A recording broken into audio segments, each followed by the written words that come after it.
ಇತ್ತೀಚಿನ ಸಂಚಿಕೆಗಳನ್ನು ಜಾಹೀರಾತಿನ ಕಿರಿಕಿರಿ ಇಲ್ಲದೆ ನೋಡಿ.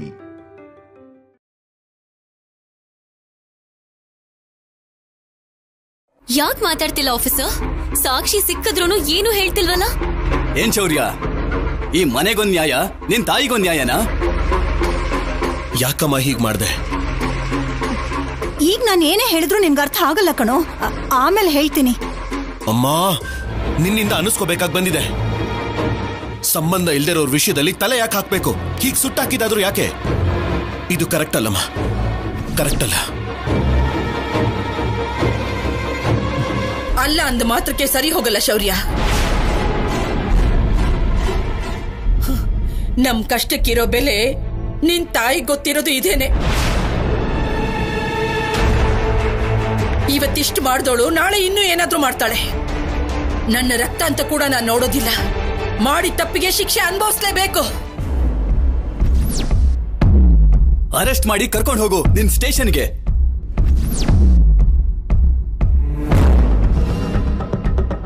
ಚಿನ್ನಿ, ಮರ್ಯಾದೆಗೋಸ್ಕರನೇ ಇಷ್ಟೆಲ್ಲ ಮಾಡ್ತಿದೀವಿ, ಅದನ್ನೇ ಕಳ್ಕೊಂತೀಯ? ಆಗಿದಾಗೋಯ್ತು, ಬಿಟ್ಬಿಡು. ಅಲ್ಲ, ನಾಳೆ ಉತ್ತರ ಕೊಡ್ಬೇಕಾಗಿರೋದು ನಾವೇ ಅಲ್ವೇನಮ್ಮ? ಅದನ್ನ ಆಮೇಲೆ ಯೋಚನೆ ಮಾಡೋಣ. ಅನುಪಮ, ಒಳ್ಳೆತನಕ್ಕೂ ಕೂಡ ಒಂದು ಮಿತಿ ಇರುತ್ತೆ. ತಪ್ಪು ಮಾಡಿದ್ರು ಸುಮ್ಮನೆ ಬಿಡೋದು ಸರಿಯಲ್ಲ. ಇದು ಒಂದು ಸಾರಿ ಅದೆಲ್ಲ ನನಗೆ ಗೊತ್ತಿಲ್ಲ. ಏನಿದು ಆಫೀಸರ್? ಈ ಮಾತನ್ನು ಎಲ್ರಿಗೂ ಹೇಳ್ತಾ ಇದ್ದೀನಿ. ನನ್ನ ಮೇಲೆ ಯಾರಿಗಾದ್ರೂ ಪ್ರೀತಿ ಇದ್ರೆ, ನನ್ನ ಮಾತಿನ ಮೇಲೆ ಗೌರವ ಇದ್ರೆ ದಯವಿಟ್ಟು ಈ ವಿಷಯನ ಇಲ್ಲಿಗೆ ಬಿಟ್ಟು, ಇಲ್ದೆ ಹೋದ್ರೆ ನಮ್ಮ ಮಾನ ಮರ್ಯಾದೆ ಎಲ್ಲ ಹರಾಜಾಗ್ಬಿಡುತ್ತೆ. ಬಿಟ್ಬಿಡಿ.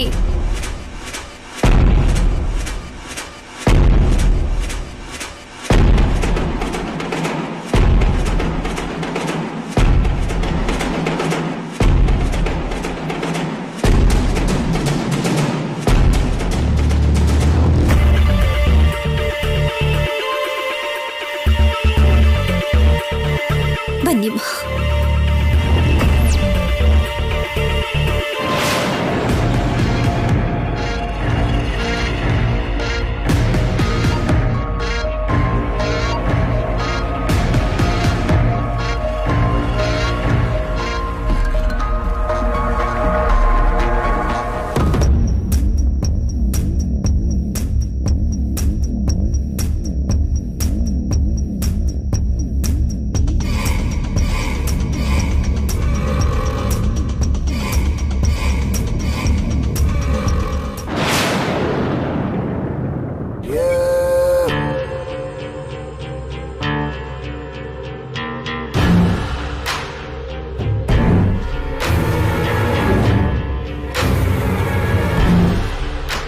ನಿನಗಷ್ಟಕ್ಕೂ ಬುದ್ಧಿ ಇದೆಯಾ? ಕಷ್ಟದಲ್ಲಿ ಇರೋರಿಗೆ ಕಷ್ಟ ಕೊಡ್ತೀಯಾ? ಏನಾಗಿದೆ ನಿನ್ಗೆ? ನಾನ್ ಬೈತಿದ್ರೆ ನಗು ಬರ್ತಿದೀಯಾ? ಸ್ವಲ್ಪ ಕೂಡ ಮನಸ್ಸಾಕ್ಷಿ ಇಲ್ಲ ನಿನ್ಗೆ. ಹೆತ್ತು ಮಗನ್ನ ದೂರ ಮಾಡ್ಕೊಂಡಿದ್ದಲ್ದೆ ಮತ್ತೆ ಹಾಗೆ ಸಾಧಿಸ್ತೀಯ. ಅಷ್ಟಕ್ಕೂ ನಿನ್ಗೇನ್ ಅನ್ಬೇಕೋ ನನ್ಗೆ ಅರ್ಥ ಆಗ್ತಿಲ್ಲ. ಇವಾಗೇನು ಹೇಳಲ್ವಾ ಆಫೀಸರ್? ನ್ಯಾಯ ಹೇಳೋದು, ಶಿಕ್ಷೆ ಕೊಡೋದೆಲ್ಲ ನಮ್ಗೇನಾ? ನಿಮ್ಮಮ್ಮನ ವಿಷಯದಲ್ಲಿ ಮಾತ್ರ ಇರೋದಿಲ್ವಾ? ಅನ್ಕೊಂಡಿದ್ದೇನ್ ಬೇಕಾದ್ರೂ ಅತ್ತೆ ಮಾಡ್ಬೋದಾ? ಇದು ಅನ್ಯಾಯ ಅಲ್ವಾ? ಮಾತಾಡಿ ಆಫೀಸರ್. ಏನ್ ಮಾತಾಡ್ಬೇಕು? ಹ? ನೀನು ನಿಮ್ಮಮ್ಮ ಮಾಡಿರೋದನ್ನ ಲೆಕ್ಕ ಮಾಡಿದ್ರೆ 1000 ಇದೆ. ನನ್ ಮಗನ್ ಜೀವನನೇ ನರ್ಕ ಮಾಡಿದೀರಾ. ಒಳಗೊಳಗೆ ನನ್ನ ಮಗ ಕುಗ್ಗೋ ಹಾಗೆ ಮಾಡಿದೀರಾ. ಅದಕ್ಕೆ ನಾನು ಮಾತಾಡ್ಬೇಕು. ಹೇಳು ಶೌರ್ಯ, ತಾಯಿಯಾಗಿ ನನ್ನ ಕೋಪ ಇರಲ್ವಾ? ಆ ಕೋಪಕ್ಕೆ ಸೀರೆಗಳನ್ನ ಸುಟ್ಟಾಕ್ಬೇಕಾ? ಮನುಷ್ಯರು ಮನಸ್ಸುಗಳನ್ನೇ ಸುಟ್ಟು ಹಾಕಿದಾರೆ ಇವರು. ಅದಕ್ಕೆ ಸೀರೆ ಸುಟ್ಟು ಹಾಕಿದ್ರೆ ಸರಿ ಹೋಗುತ್ತಾ? ನೀವ್ ಹೀಗೆ ವಹಿಸ್ಕೊಂಡ್ ಬರ್ತಾ ಇರೋದಕ್ಕೆ ಹೆಚ್ಕೊಂಡ್ ಕೂತಿದಾರೆ ಇವರು. ನಾನೇನು ಮಾಡಿಲ್ಲ ಅತ್ತೆ, ಮಾಡಿದ್ದೆಲ್ಲ ನೀವೇ. ನನಗ್ ಕೋಪ ತರಿಸಿ ಮಾಡೋ ಹಾಗೆ ಮಾಡಿದ್ದು ನೀನು. ಅದನ್ನ ವಿಡಿಯೋದಲ್ಲಿ ರೆಕಾರ್ಡ್ ಮಾಡಿ ನಂದೇ ತಪ್ಪು ಅಂತ ನಿರೂಪಿಸೋದಕ್ ನೋಡಿದ್ದು ನೀನು. ಮತ್ತೊಂದು ಆರೋಪ ಮಾಡ್ತಿದ್ದೀರಾ? ಇದೇ ನಿಜ. ಇಲ್ಲ ಅಂದಿದ್ರೆ ಆ ಸೀರೆಗಳ ಸುತ್ತ ಬಣ್ಣ ಯಾಕೆ ಹಾಕ್ತಿದ್ದೆ? ವಿಡಿಯೋ ಯಾಕೆ ತೆಗಿತಿದ್ದೆ? ಸಾಕ್ಷಿಗೋಸ್ಕರ. ಇಟ್ಕೊಂಡ್ ಏನ್ ಮಾಡ್ತೀಯಾ? ಹಾಗ್ ನೋಡಿದ್ರೆ ನಮ್ಮ ಹತ್ರ ಇರೋ ಸಾಕ್ಷಿಗೆ ನಾವಿನ್ನೂ ಏನೇನೋ ಮಾಡ್ಬೇಕು. ತಪ್ಪು ದಮಯಂತಿ. ಶೌರ್ಯ ಅನುಭವಿಸ್ತಾ ಇರೋ ವೇದನೆಗೆ ಇದು ತುಂಬಾ ಕಡಿಮೆನೇ ರೀ, ತಪ್ಪೇ ಅಲ್ಲ. ಆಫೀಸರ್, ನೀನು ಹೊರಡು ಶೌರ್ಯ. ಸಹನೆ ಕಳ್ಕೊಳ್ಳೋ ಹಾಗೆ ಮಾಡಿದ್ದು ಅವರೇ. ನಿಮ್ಮಮ್ಮ ತಪ್ಪೇನೂ ಮಾಡಿಲ್ಲ, ಬುದ್ಧಿ ಹೇಳಿದಾಳೆ. ಯಾರಿಗೂ ಉತ್ತರ ಕೊಡೋ ಅಗತ್ಯ ಏನೂ ಇಲ್ಲ. ನೀನ್ ಹೋಗಿ ಮಲ್ಕೋ. ಅಷ್ಟಕ್ಕೂ ನೀನು ಮನುಷ್ಯಳೇ ಅಲ್ಲ. ನನ್ನ ಮಗನ್ನ ನನ್ನ ಮೇಲೆ ಎತ್ ಕಟ್ಟೋದಕ್ ನೋಡ್ದೆ ಅಲ್ವಾ? ಏನಾಯ್ತು ಇವಾಗ? ನಾಳೆ ಅವ್ರು ಬರ್ತಾರೆ. ಸೀರೆ ಜಾಗದಲ್ಲಿ ಬೂದಿನ ನೋಡಿದ್ರೆ ಏನಂತಾರೋ ಏನೋ ಪಾಪ.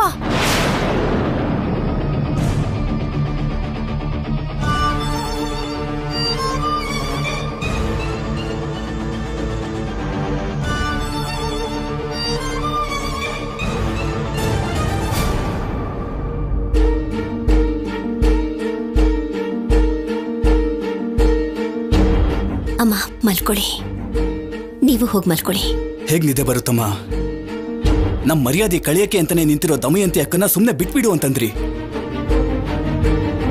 ನನ್ಗೇನು ಅರ್ಥನೇ ಆಗ್ತಿಲ್ಲಮ್ಮ. ನನ್ಗೂ ಕೂಡ ಏನೂ ಗೊತ್ತಾಗ್ತಿಲ್ಲ.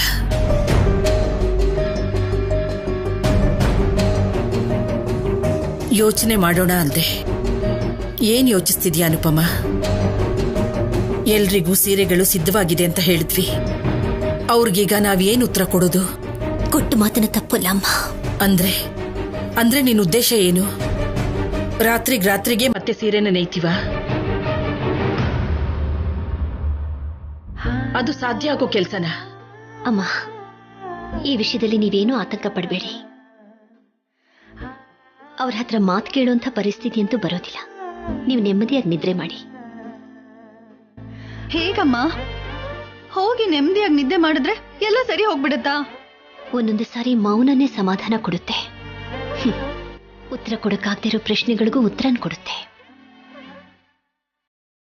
ಮೌನ ಅನ್ನೋದು ನಮ್ಮಲ್ಲಿ ಶಕ್ತಿನ ತುಂಬುತ್ತೆ.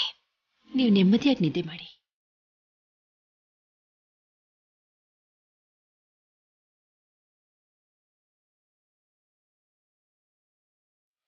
ಧೈರ್ಯವಾಗಿರಿಮ್ಮ.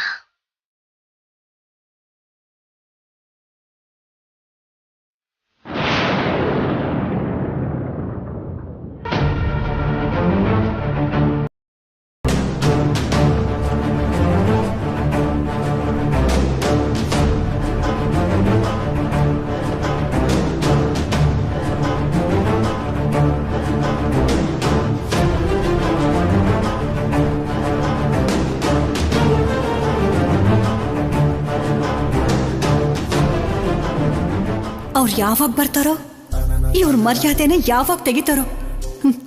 ನಾನಂತೂ ಆತುರದಲ್ಲಿದ್ದೀನಿ. ಅತ್ತೆ, ಅನುಪಮ ಅಮ್ಮ ಏನೋ ನಾವು ಕೊಟ್ಟಿದ್ ಮಾತು ತಪ್ಪಲ್ಲ ಅಂತಿದ್ದಾರೆ.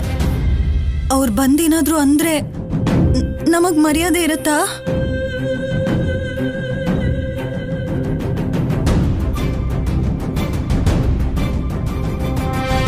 ಅಮ್ಮ, ಅಷ್ಟ್ ಬೇಗ ರೆಡಿ ಆಗ್ಬಿಟ್ಯೇನು? ಟಿಫಿನ್ ಇನ್ನೂ ರೆಡಿ ಆಗಿಲ್ಲ. ಸ್ವಲ್ಪ ಹೊತ್ತಿರು, ರೆಡಿ ಮಾಡ್ಬಿಡ್ತೀನಿ. ಪರವಾಗಿಲ್ಲ ಅಮ್ಮ, ನಾನು ಹೊರಗಡೆ ತಿಂತೀನಿ. ನಮಸ್ಕಾರ ಮೇಡಮ್.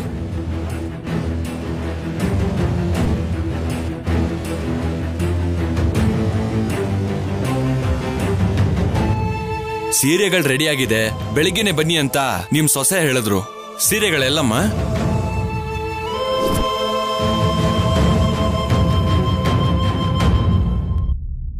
ಏನ್ ಶಿವ ಪಾರ್ವತಿ ಅವರೇ, ಹೊಸ ಡಿಸೈನ್ ರೆಡಿ ಇದೆ ಅಂದ್ರೆ ಎಲ್ಲಿದೆ ಅದು?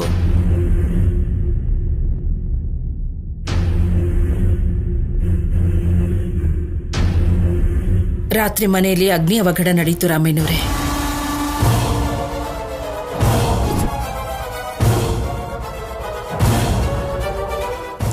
ನೀದಿದ್ ಸೀರೆ ಎಲ್ಲ ಸುಟ್ಟೋಯ್ತು ರೀ.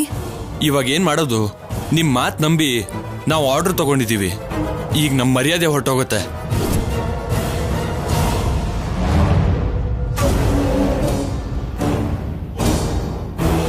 ಹುಷಾರಾಗಿರ್ಬೇಕಲ್ವಾ ಚಿನ್ನಿ ಅವ್ರೆ? ಸುಟ್ಟೋಯ್ತು ಅಂತ ನಾವು ಡೀಲರ್ಸ್ ಕೇಳಿದ್ರೆ ಅವ್ರು ನಂಬ್ತಾರಾ? ನೀವಾದ್ರೂ ನಮ್ಮನ್ನ ಅರ್ಥ ಮಾಡ್ಕೊಳ್ಳಿ ಸರ್, ಇದೇ ನಿಜ.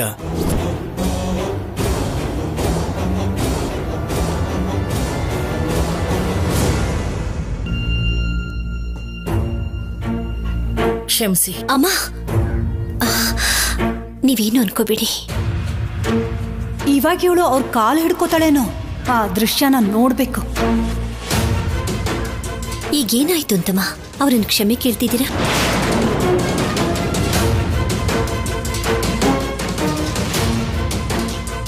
ನೀವು ನೇಯ್ದಿರೋ ಸೀರೆಗಳೆಲ್ಲ ಸುಟ್ಟೋಯ್ತಂತೆ.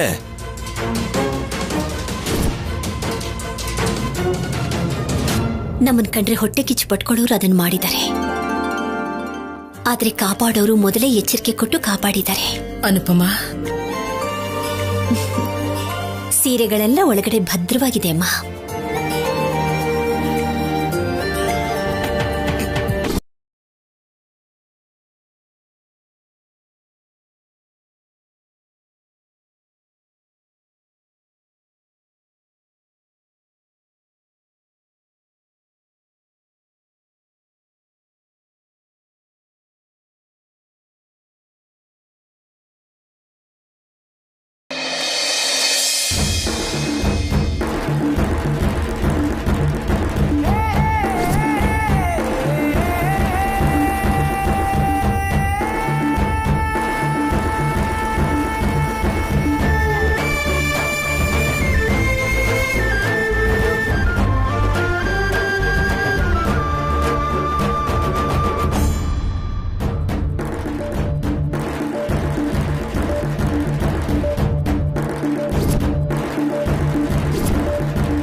ನಿಮ್ ಬಗ್ಗೆ ಗೊತ್ತಲ್ವಾ ಅನುಪಮ ಅವ್ರೆ, ಅದಕ್ಕೆ ಅಲ್ವಾ ನಾವು ನಿಮ್ಮನ್ನ ನಂಬಿದ್ದು. ಇದಕ್ ಮುಂಚೆ ಏನಂದ್ರಿ ನೀವು? ಕ್ಷಮಿಸಿಮ್ಮ, ಇನ್ಮೇಲೆ ಹೀಗೆ ತಯಾರು ಮಾಡ್ತಾ ಇರಿ. ಶಿವಪಾರ್ವತಿ ಅವ್ರ ಸೀರೆಗಳನ್ನ ನಾವು ತಗೊಂಡು ಹೋಗ್ತಾನೆ ಇರ್ತೀವಿ.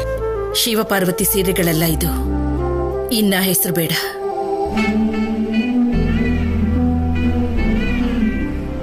ಹೆಸರೇ ಇಲ್ಲದೆ ಕಳ್ಸಿದ್ರೆ ಇದು ನಮ್ ಸೀರೆ ಅಂತ ಹೇಗೆ ಗೊತ್ತಾಗುತ್ತಮ್ಮ? ಹೊಸದಾಗಿ ನಾಮಕರಣ ಮಾಡ್ತಿದ್ದೀವಿ ಚಿನ್ನಿ. ಈ ಹೊಸ ರೀತಿ ಸೀರೆಗಳಿಗೆ ಕಲ್ಯಾಣಿ ಸೀರೆ ಅಂತ ಹೆಸರಿಡ್ತಾ ಇದ್ದೀವಿ.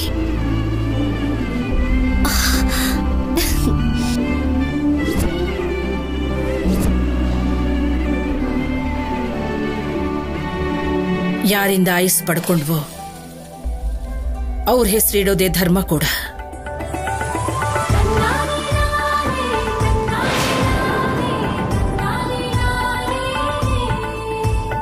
ತಗೊಂಡು ಹೋಗಿ ಕಲ್ಯಾಣಿ ಸೀರೆ ಅಂತ ಹೇಳಿ ಮಾರೋದಕ್ಕೆ ಹೇಳಿ. ಖಂಡಿತವಾಗ್ಲೂ ಶಿವಪಾರ್ವತಿ ಅವರೇ. ನಾವಿನ್ ಹೋಗಿ ಬರ್ತೀವಿ ಶಿವಪಾರ್ವತಿ ಅವರೇ. ಒಳ್ಳೇದಾಗ್ಲಿ.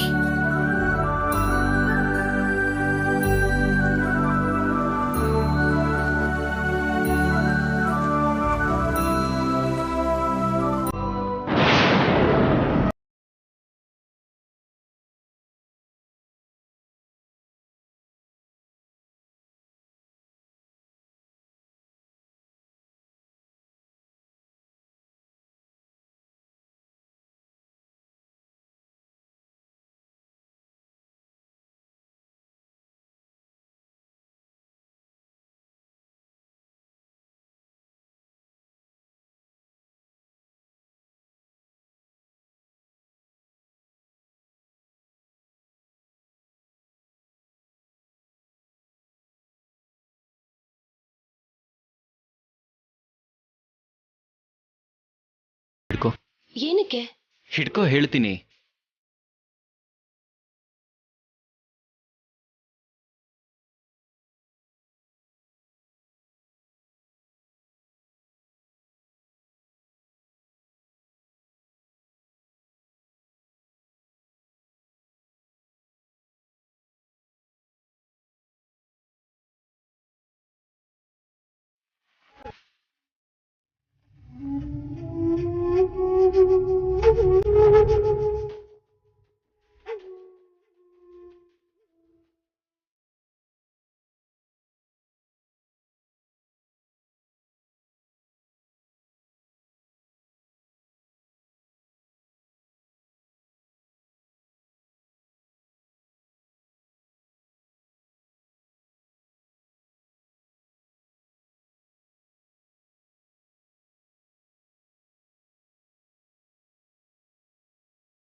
ಏನ್ ಅನ್ಕೊಂಡಿದ್ದೆ ಸಿದ್ದು? ನಿನಗೆ ಹೀಗೆ ಕಷ್ಟ ಕೊಡಬಾರ್ದು. ಎರಡನೇ ಬೆರಳು ಹಿಡ್ಕೊಂಡ್ರೆ ನಿನ್ನ ಕರ್ಕೊಂಡೋಗಿ ಒಪ್ಸಿ ಕ್ಷಮಿಸಿ ಅಂತ ಕೇಳೋಣ ಅನ್ಕೊಂಡಿದ್ದೆ.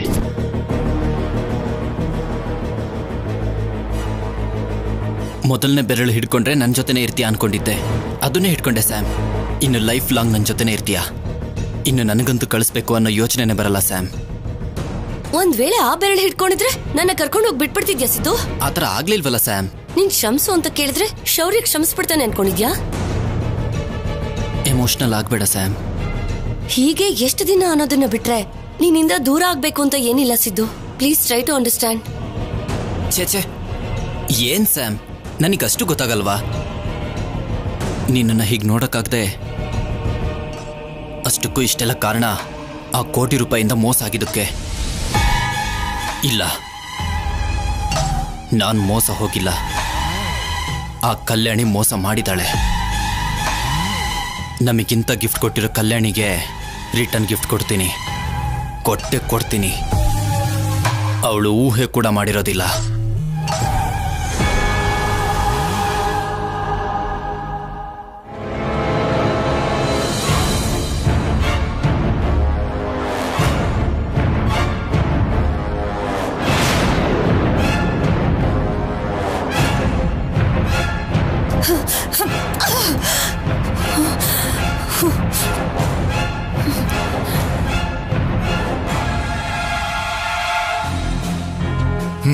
ತೃಪ್ತಿ ಆಯ್ತು.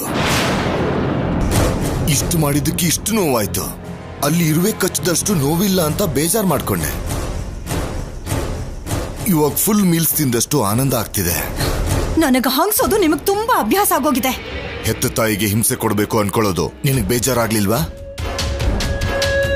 ಹೇಳಿದ್ರು ಕೇಳ್ತೀಯ, ಬೈದ್ರೆ ಬದಲಾಗ್ತೀಯ. ಶುರು ಮಾಡ್ಬಿಟ್ರಾ? ನೀನ್ ಯಾವಾಗ ಸುಮ್ಮನಾಗ್ತೀಯ ಹೇಳು? ನಿನ್ನ ಹತ್ರ ಉತ್ತರ ಇಲ್ಲ ಅಲ್ಲ? ದಮಯಂತಿ, ಆ ಸೀರೆಗಳನ್ನ ನೇಯ್ದು ನಿನ್ನ ಸಾಕಿ ಸಲಹಿದ್ದಾರೆ. ಆ ವೃತ್ತಿಯಿಂದನೇ ನಿನ್ ಭವಿಷ್ಯನ ಕಟ್ಟಿದ್ದಾರೆ. ಆದ್ರೆ ನೀನು ಅವ್ರಿಗೆಲ್ಲ ತೊಂದರೆ ಕೊಡೋದಕ್ಕೆ ಪ್ರಯತ್ನ ಪಡ್ತಾ ಇದೀಯ. ಹೊಟ್ಟೆ ತುಂಬಿಸ್ತವ್ರನ್ನ ಕಾಲಿಂದ ಒದ್ದು ಅವಮಾನ ಮಾಡ್ತಾ ಇದೀಯ. ದೇವ್ರು ಎಲ್ಲ ನೋಡ್ತಿರ್ತಾನೆ. ಸೊಸೆ ರೂಪದಲ್ಲಿ ಅವ್ರಿಗೆ ಸಹಾಯ ಮಾಡ್ದ, ಸರಿಯಾಗಿ ಏಟ್ ಕೊಟ್ಟ. ನಿನ್ಗ ಆ ಕಲ್ಯಾಣಿಗಿರೋ ಜ್ಞಾನನೂ ಇಲ್ಲ. ಸಾಕ್, ನಿಲ್ಲಿಸ್ತೀರಾ? ಬದ್ಲಾಗಲ್ಲ, ನೀನ್ ಬದ್ಲಾಗಲ್ಲ. ಕಂದ ಕಂದ, ನನ್ ಮುದ್ದು ಕಂದ, ಪುಟ್ಟು ಕಂದ, ಕೇಳಿಸ್ಕೊತಿದ್ಯಾ? ನಾನಿಲ್ಲಿಗ್ ಬರೋಕು ಮುಂಚೆ ಎಕ್ಸಾಮ್ ಬರೆಯಕ್ಕಾಗ್ಲಿಲ್ವಲ್ಲ, ಓದ್ ಪೂರ್ತಿ ಮಾಡಕ್ಕಾಗ್ಲಿಲ್ವಲ್ಲ ಅಂತ ಕೊರಗಿತ್ತು. ಆದ್ರೆ ಇಲ್ಲಿಗ್ ಬಂದ್ಮೇಲೆ ಇನ್ನೂ ನಾಲೆಜ್ ಜಾಸ್ತಿ ಆಯ್ತು.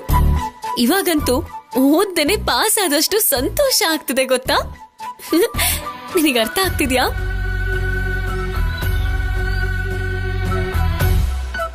ಕಲ್ಯಾಣಿ ಅಜ್ಜಿ,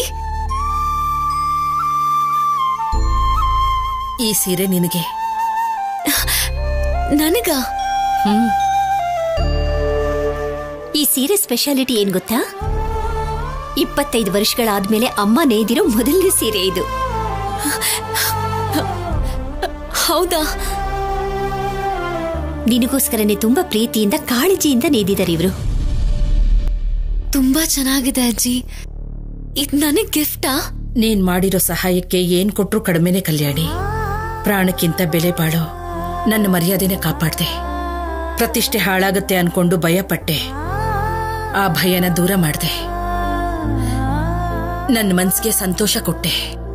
ಚಿಕ್ಕವಳಾದ್ರೂ ನಿನಗೆ ಕೈ ಎತ್ತಿ ಮುಗಿಬೇಕು ಅನಿಸ್ತಿದೆಯಮ್ಮ. ಸುಮ್ನಿರಜ್ಜಿ, ಏನ ಮಾತುಗಳು? ನೀವು ದೊಡ್ಡವರು, ಆರ್ಡರ್ ಮಾಡೋ ಸ್ಥಾನದಲ್ಲಿರೋರು. ನೀವು ನನಗ್ ನಮಸ್ಕಾರ ಮಾಡೋದು ಅಂದ್ರೇನು? ನನಗ್ ಕಷ್ಟ ಬಂದಾಗ ನೀವು ಸಹಾಯ ಮಾಡಿಲ್ವಾ? ನಿಮಗ್ ತೊಂದರೆ ಆಗ್ಬೋದು ಅನ್ನೋದು ಗೊತ್ತಾಗಿ ನಾನು ಅದಕ್ಕೆ ಸ್ಪಂದಿಸ್ದೆ. ನಾನು ನಿಮ್ಮಮ್ಮಗಳೇ ಅಜ್ಜಿ, ನಾವೆಲ್ಲ ಒಂದೇ. ವಯಸ್ಸಲ್ಲಿ ಚಿಕ್ಕವಳಾಗಿದ್ರು ಮನ್ಸಲ್ಲಿ ದೊಡ್ಡವಳಾಗ್ಬಿಟ್ಟಿದ್ಯಮ್ಮ. ನಿನ್ನ ನೋಡ್ತಿದ್ರೆ ನನಗೆ ತುಂಬಾ ಹೆಮ್ಮೆ ಆಗ್ತಿದೆ. ಮದ್ವೆ ಆಗಿರೋಳಲ್ವಾ, ಕುಂಕುಮ ಹಚ್ಚಿ ಸೀರೆನ ಕೊಡ್ಬೇಕು ಅನುಪಮ. ಆಯ್ತಮ್ಮ.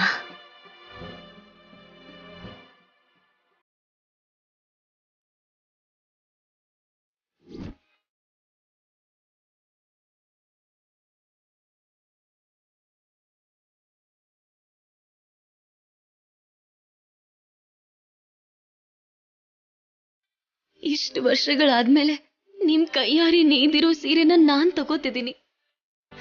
ಐ ಆಮ್ ಸೋ ಹ್ಯಾಪಿ ಅಜ್ಜಿ. ತಗೋ.